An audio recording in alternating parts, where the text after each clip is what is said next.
Okay, let's discuss. Number 6.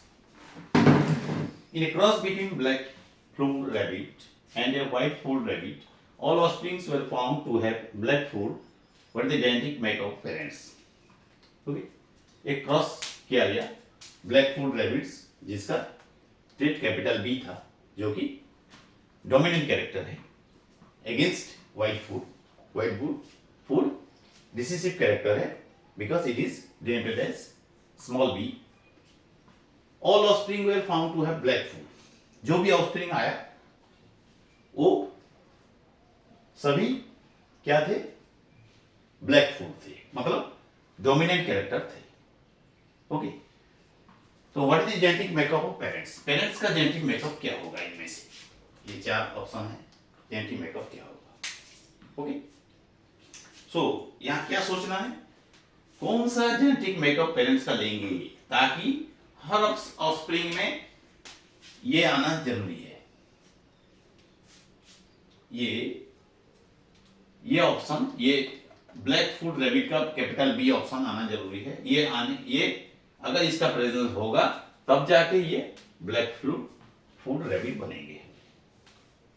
Okay, तो कौन सा ऑप्शन में आएगा? देखो, ये ऑप्शन में क्या आएगा?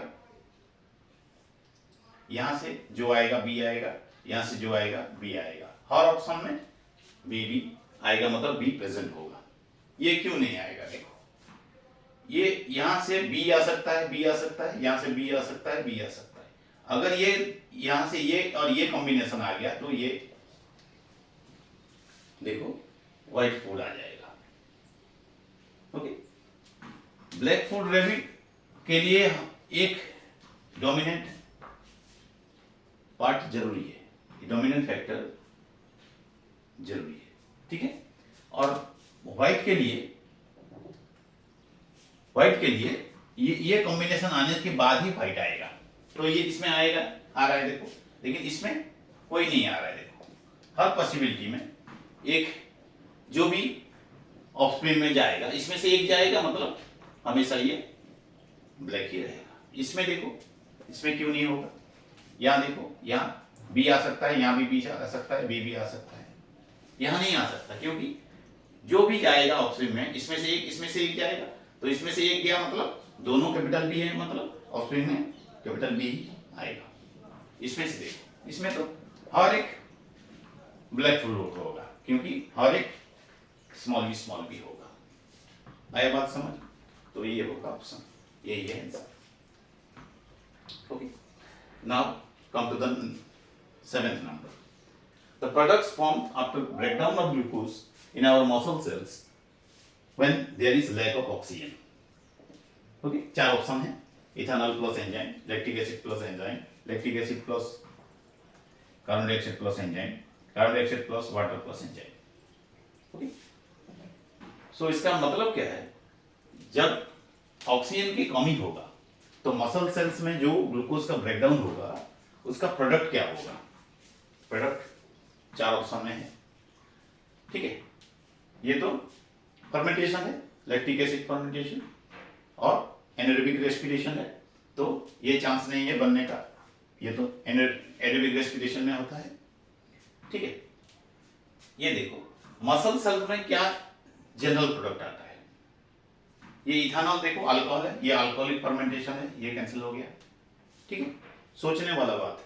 ये देखो, अभी इसमें कंफ्यूजन ज्यादा है. लैक्टिक एसिड फॉर्मेशन होता है, ये तुमको पता है. ओके, लेकिन लैक्टिक एसिड प्लस एनर्जी आएगा या लैक्टिक एसिड साथ एनर्जी के साथ कार्बन डाइऑक्साइड भी आएगा? ये कंफ्यूजन करेगा तुमको. ये दोनों से छांट लोगे, ये नहीं होगा, ये नहीं होगा, ठीक है, लेकिन ये दोनों से चूज करना थोड़ा सा डिफिकल्ट होगा, ज्यादा डिफिकल्ट नहीं है. अगर तुम परफेक्टली उसको पढ़े होगे तो चूज कर लोगे, लेकिन यहां तुम्हारा अगर परफेक्शन नहीं होगा तो यहां कंफ्यूजन आ जाएगा, क्योंकि वही लैक्टिक एसिड दोनों में है, लेकिन तुम्हें कंफ्यूजन क्या होगा? एनर्जी तो रिलीज होता है, CO2 के साथ होता है या कार्बन डाइऑक्साइड के बिना होता है? कार्बन डाइऑक्साइड होता है कि नहीं, ये कंफ्यूजन है. एक्चुअल है कार्बन डाइऑक्साइड नहीं होता है. तो आंसर है ये lactic acid plus energy. no CO2 is released. Okay, thank you. In our next video we'll discuss this type of questions again. Wait for the next video. Thank you.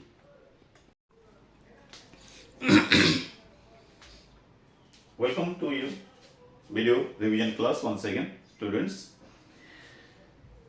So कल हमने 3 question answer किए थे तुम्हारे MCQ के related. आज भी कुछ ऐसे डिस्कस करेंगे जो सिमिलर टाइप का क्वेश्चन आंसर आएगा, जो कि थर्ड टाइप होगा. वो चाहे फिजिकल साइंस हो या फिर लाइफ साइंस हो, हमेशा सोच के ही आंसर देना. टाइम भले ही लग जाए, नहीं तो रंग हो जाएगा, क्योंकि वे OMR पैटर्न का है. तो एक बार ब्लैक एंड कर दिए तो दोबारा चांस नहीं मिलेगा बाद में सही पता करने के बाद भी. देखो ये 2 क्वेश्चन है. ये 4th क्वेश्चन है. which equation represent redox reaction and what is the value of P and Q? Okay, what is redox reaction? Redox reaction मतलब ऑक्सीडेशन और रिडक्शन दोनों होता है. जो रिएक्शन में एक साथ ऑक्सीडेशन और रिडक्शन चलता है उसको रिडॉक्स रिएक्शन बोलते हैं. ऑक्सीडेशन मतलब ऑक्सीजन ऐड होगा या फिर हाइड्रोजन रिप्लेस होगा, अलग हो जाएगा. ओके. रिडक्शन मतलब ठीक उल्टा, एकदम उल्टा उसका. हाइड्रोजन ऐड होगा और ऑक्सीजन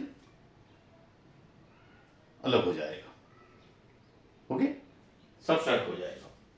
देखो पहले इसको यहां P है, यहां Q है, मतलब ये हमको बैलेंस करना है और P और Q निकालना है. ठीक है, पहले इसको कर लेते हैं P और Q का वैल्यू, उसके बाद देखेंगे वो रिडॉक्स है कि नहीं. ठीक है, तो Fe2O3 2Al Al2O3 P plus heat, Fe plus heat. देखो यहाँ 2Al है, यहाँ 2 एल्यूमिनियम है, यहाँ 2 एल्यूमिनियम है, यहाँ 3 ऑक्सीजन है, 3 ऑक्सीजन है, यहाँ 2 आयरन है, यहाँ कोई आयरन नहीं है, और आयरन अकेला है. मतलब कुछ भी नंबर उसमें डाल सकते हैं. क्या डालेंगे? देखो यहाँ Fe2 है, मतलब 2 डाल देते हैं. अभी चेक करते हैं, अगर नहीं होगा तो फिर दोबारा अलग टाइप से कोशिश करेंगे. देखो 2 Fe 2 Fe 3 O3 O3 2Al 2Al हो गया, वही बैलेंस्ड हो गया. इसका मतलब P का वैल्यू है 2. P का वैल्यू 2 है. ऑप्शन होगा 4 तो उसमें P का वैल्यू 2 जहां होगा, जो ऑप्शन में होगा उसको चूज कर देना. 2-3 ऑप्शन आ जाएगा. उसके बाद आगे बढ़ना है. Q को देखते हैं, यहाँ Q कितना होगा, Q का वैल्यू. ठीक है, 2C4H10. देखो ये कितना हो गया 26 O2, और ये कितना हो गया 8 कार्बन है. ठीक है, और ये 20 हाइड्रोजन है, 20 हाइड्रोजन है, नहीं 13 ऑक्सीजन है. ये देखो 13 ऑक्सीजन है, ये 16 ऑक्सीजन है. O2 है और 8 है, 16 ऑक्सीजन है. ठीक है, कार्बन को देखते हैं. कार्बन तो सेम है, देखो 8C. हाइड्रोजन को देखते हैं, देखो 20 हो गया, हाइड्रोजन 20 हो गया. ठीक है, देखो 20 डाल देते हैं, 10 डाल देते हैं. कितना डालेंगे? देखो हाइड्रोजन 20 है, 10 था, 10 2 जा 20 हो गया, 20 हो गया. अभी 20 लाने के लिए हाइड्रोजन यहाँ हमको 10 डालना पड़ेगा, क्योंकि H2 है. अभी 20 हो गया. ठीक है, अभी मिला के देखते हैं. ये देखो 13 O2 मतलब 26 O. ठीक है, इसका सेम हो गया C और H. अभी ऑक्सीजन को देखेंगे. ऑक्सीजन यहाँ 16 है और ये कितना है 10. 16 10 26 हो गया, 26 हो गया. अभी इसको 26 हो गया. ठीक है, तो कुछ डाल करने को नहीं आया. देखो ये तो 8 था, ये 8 था. बस इसको मैं हाइड्रोजन को कंपेयर किया. बस ये देखो H10 था, 2 इंटू था, 20 H था, 20 हाइड्रोजन था, तो यहाँ H2 था. तो क्या डालने से 20 हो जाएगा? 10 इंटू 2 20 हो जाएगा. अभी 10 डाल दिया. 10 डालने के बाद और बचा क्या? O को वेरीफाई किया, यहाँ 26 है, यहाँ 8 2 जा 16 है, यहाँ 10 है, 16 और 10 26 हो गया, ठीक है। तो Q का वैल्यू हो गया तुम्हारा 10। तो ये एक आंसर मिल गया, पार्ट ऑफ इट कंप्लीट। अभी देखते हैं रिडॉक्स है कि नहीं, ठीक है। तो एग्जांपल 1 रिडॉक्स है कि नहीं देखते हैं। देखो एल्यूमिनियम, एल्यूमिनियम से ये देखो ओनली एल्यूमिनियम था, ऑक्सीजन ऐड हो गया, ऑक्सीडेशन हो रहा है, क्योंकि एडिशन ऑफ ऑक्सीजन ही ऑक्सीडेशन है, ठीक है। ये ऑक्सीडेशन हो रहा है, ठीक है। अभी इसको देखते हैं रिडक्शन हो रहा है कि नहीं। देखो ये रिडक्शन है, हो रहा है कि नहीं। Fe2O3 था, ऑक्सीजन लेफ्ट आउट हो जा रहा है, सब्सट्रैक्ट हो जा रहा है। देखो Fe2O3 से ऑक्सीजन निकल जा रहा है, मतलब addition of oxygen is oxidation, okay, and removal of oxygen is reduction. So oxygen is removing here, so this is a reduction. So both are happening here at the same time, okay. So it is a redox reaction, okay. Now let's check this one, O2 ये देखो ये इसमें देखो carbon था, hydrogen था, hydrogen निकल जा रहा है और ऑक्सीजन ऐड हो रहा है। तो एक ही बात है, ऑक्सीजन ऐड होना या फिर हाइड्रोजन निकल जाना, बोथ आर ऑक्सीजन ऑक्सीडेशन। तो यहाँ ऑक्सीडेशन हो रहा है, ठीक है। देखो हाइड्रोजन निकल जा रहा है, वो भी ऑक्सीडेशन है, ऑक्सीजन ऐड हो रहा है, वो भी ऑक्सीजन है, ठीक है। यहाँ देखो यहाँ क्या हो रहा है, ऑक्सीजन था और हाइड्रोजन ऐड हो गया। देखो हाइड्रोजन ऐड होने को क्या बोलते हैं, रिडक्शन। तो ऑक्सीजन था, हाइड्रोजन ऐड होके वाटर बन गया, ये रिडक्शन हो गया। तो both are happening also here, so both are redox reaction, okay. So जो ऑप्शन में both are redox reaction and P equal to 2 एंड Q इक्वल टू 10 होगा, वही ऑप्शन को चूज करना है। देखो इसको करने के लिए हमको कितना टाइम लगा, कितना सोचना पड़ रहा है, तो वो माइंड में सेट करना है, कोई हड़बड़ी में गलत करके नहीं आना है, ठीक है। चलो नेक्स्ट क्वेश्चन को चलते हैं। ये देखो ये असर्शन और रीजन टाइप का क्वेश्चन है। Tolerance of a pea plant is controlled by enzyme, okay. ये तुम्हारा लाइफ साइंस है, okay. The reason is the gene for that enzyme makes proteins which help the plant to be tall, okay.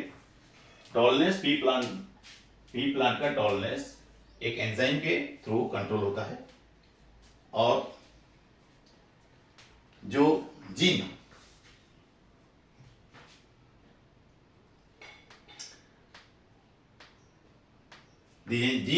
For that enzyme, ये देखो enzyme वही enzyme, okay, वही gene जो enzyme को बनाता है प्रोटीन, वो टॉलरेंस के लिए हेल्प करता है, ठीक है। ठीक होगा कि नहीं। Tolerance is a trait is controlled by gene and gene produce enzyme to carry out the function, okay. Gene controls the trait, but gene produces the enzyme to control that trait, okay. And enzyme is a protein, all enzymes are proteins, okay, protein type of substance. So tolerance of a pea plant is controlled by an enzyme, it is correct, okay. The gene for that enzyme, यही enzyme के लिए जो gene responsible है, जो protein बनाता है या बनाने के लिए हेल्प करता है, ओके। जैसे कि एंजाइम हेल्प्स प्रोड्यूसिंग